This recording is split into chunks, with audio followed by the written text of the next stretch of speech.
통신사 어디 거 쓰세요? KT? SK? 아니면 LG U+?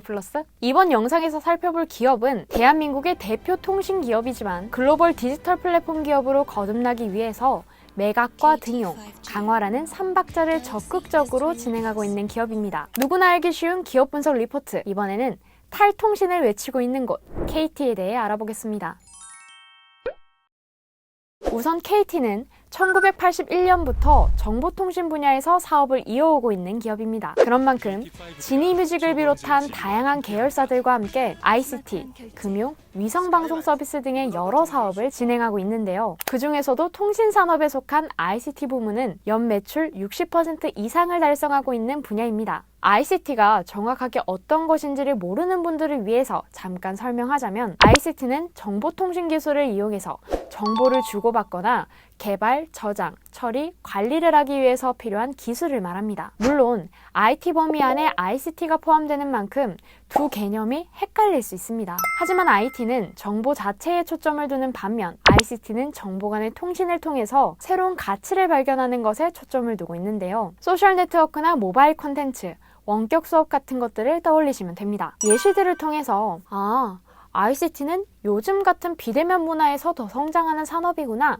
생각해 볼 수가 있는데요. 자연스럽게 ICT 업계에 포함되는 KT도 코로나 시대지만 실적이 좋지 않았을까 기대해 볼 수 있습니다. 그런데 결론부터 말하자면 무난했어요. 자, 현재 KT의 4분기 매출은 2019년 같은 기간보다 0.8%가 하락한 6조 1,448억 원을 기록할 것인 반면 영업이익은 21.5%가 증가한 1,801억 원을 기록할 것이라고 예측되고 있고요. 동시에 2020년 전체 매출액은 약 24조 8천억 원, 영업이익의 경우 약 1조 3천억 원을 기록할 것으로 예측되고 있습니다. 도대체 어떤 사업들을 진행했길래 영업이익이 크게 늘어난 걸까요? 그 중심에는 앞서 말씀드렸던 ICT 사업 중 하나인 IPTV와 함께 5G가 있었습니다. 먼저 IPTV의 경우 이미 몇 년 전부터 케이블 TV와는 반대되는 성장 곡선을 그려오고 있는데요. 2019년 국내 방송 시장 규모는 매출액을 기준으로 17조 7천억 원이었습니다. 그 중에서도 IPTV는 2018년보다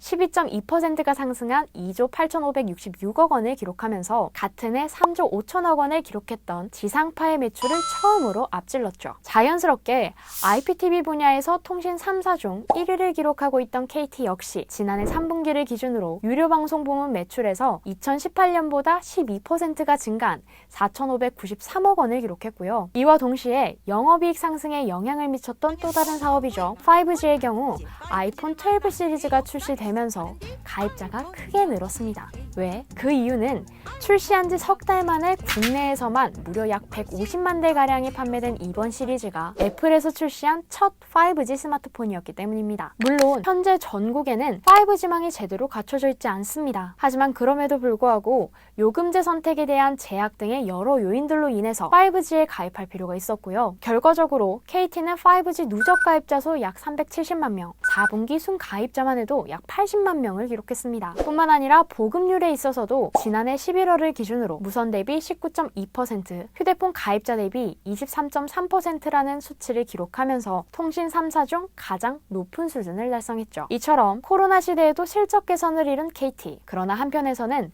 통신 3사 모두 5G 설비 투자금과 마케팅비 지출로 2019년 4분기 실적이 매우 부진했던 만큼 같은 기간 2020년 실적은 기저효과일 수도 있기 때문에 일회성 비용 여부에 따라 판단해야 한다는 의견도 존재합니다. 한편 지금까지 설명했던 것처럼 수익을 높인 사업들이 있다면 반대로 수익 감소의 원인이 된 사업도 있겠죠. 그 중심에 있는 것이 바로 BC카드입니다. 연간 매출액만 3조 원 이상을 달성하면서 KT의 주력 계열사 중 한 곳으로 꼽혔던 BC카드는 회원사나 가맹점의 신용카드 사용 승인 결제 같은 대금 결제 업무를 주력으로 하는 기업입니다. 쉽게 말해서 오프라인 결제가 활발할수록 많은 수익을 벌어들이는 기업인 거죠. 자, 그런데 요즘 어떻죠? 코로나로 인해 오프라인 카드 결제는 줄고 온라인 결제는 활성화된 상태입니다. 때문에 구조적 난항을 겪을 수밖에 없었고요. 여기에 더해서 신사업 매입과 시스템 교체 등의 추가 비용이 발생하면서 현재 실적이 가장 좋지 않을 것이라고 예상되고 있습니다. 빠르게 변했고 또 변하고 있는 세상, 이 속에서 살아남기 위해서는 미래 먹거리를 찾을 필요가 있었는데요. 그래서 KT가 선택한 것이 바로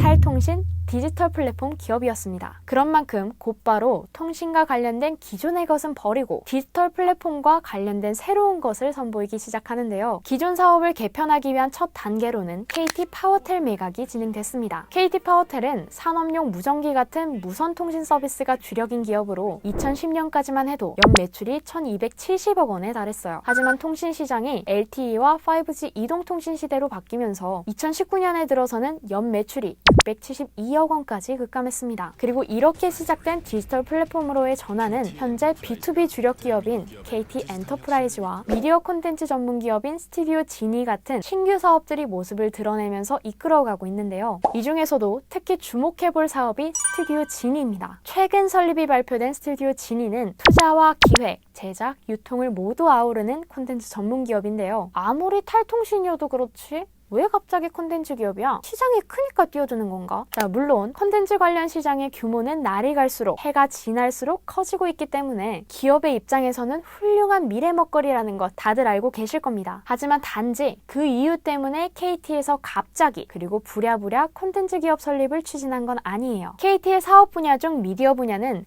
2014년까지만 해도 매출액이 7천억 원에 불과했습니다. 하지만 2020년에 들어 매출액이 약 1조 8천억 원으로 예상됩니다. 만큼 빠르게 성장했고요. 여기에 더해서 올레TV와 KT 스카이라이프 등의 유료 방송에서는 전체 국민 중 4분의 1에 달하는 1259만 명의 가입자를, 계열사로는 커머스 서비스를 추가한 온라인 동영상 서비스 시즌을 비롯해서 지니뮤직, 스토리위즈 등을 엔터테인먼트 경쟁력으로 보유하고 있습니다. 갑자기가 아닌 꾸준한 투자를 거쳐서 IP 확보와 콘텐츠 투자, 제작, 유통에 이르는 모든 단계를 구축해온 거예요. 그런 만큼 스토리위즈를 통한 IP를 중심으로 2023년까지 20여 개에 달하는 오리지널 드라마를 제작할 예정인데요. 이뿐만 아니라 음원 계열사인 지니뮤직을 통해서 OST 사업 역시 진행해볼 수 있는 만큼 콘텐츠 사업 범위 확장에 대한 가능성까지 예상해볼 수 있습니다. 자, 한편 KT는 IoT, 즉 사물 인터넷 중심의 주력 사업 전환도 진행하고 있는데요. 현재 IoT 기술은 5G까지 결합한 자율주행차나 원격 의료 등의 B2B 시장이 성장하면서 KT를 포함한 통신사들의 주목을 받고 있어요. KT가 IoT를 주목하는데 B2B 시장이 왜 껴? 자, 이와 관련해서 조금 더 자세히 살펴보면요. 이동통신사에서 말하는 가입자 수는 엄밀히 말하면 가입 회선수를 뜻합니다. 그런데 이 가입 회선수가 일반 고객에게서는 눈에 띄게 증가하지 않아요. 왜? 이미 이동통신기기의 보급 확대가 진행됐기 때문이죠. 통신기기를 가지지 않은 사람보다 가진 사람이 더 많다 보니까 신규 가입자가 상대적으로 많지 않습니다. 실제로 2019년부터 2020년 사이 스마트폰을 비롯한 가입회선은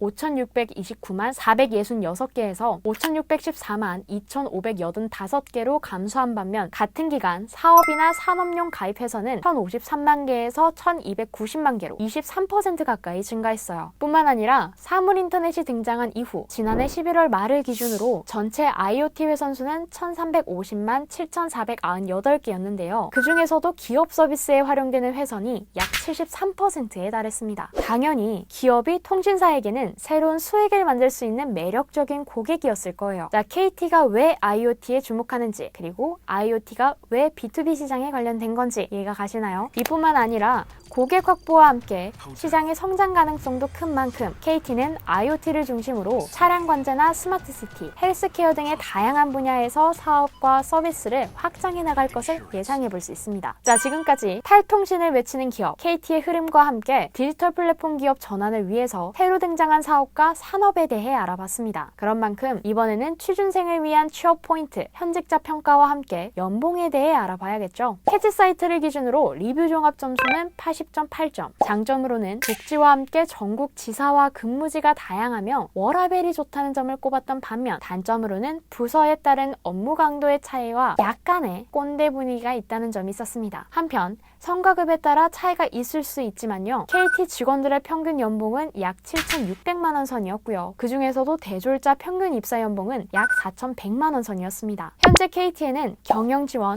영업과 마케팅, 네트워크, 보안, IT, R&D, 신사업과 관련된 직무들이 마련돼 있습니다. 그리고 2019년까지만 해도 상반기와 하반기에 정기적으로 공채를 진행했었죠. 하지만 2020년을 기준으로 공채를 폐지하고 수시와 인턴 채용으로 전환했어요. 그런 만큼 나도 모르는 사이 신입 채용 소식이 진행될 수 있으니까 캐치 사이트 혹은 기업의 채용 사이트를 자주 방문하시면서 취업 기회 놓치지 마세요.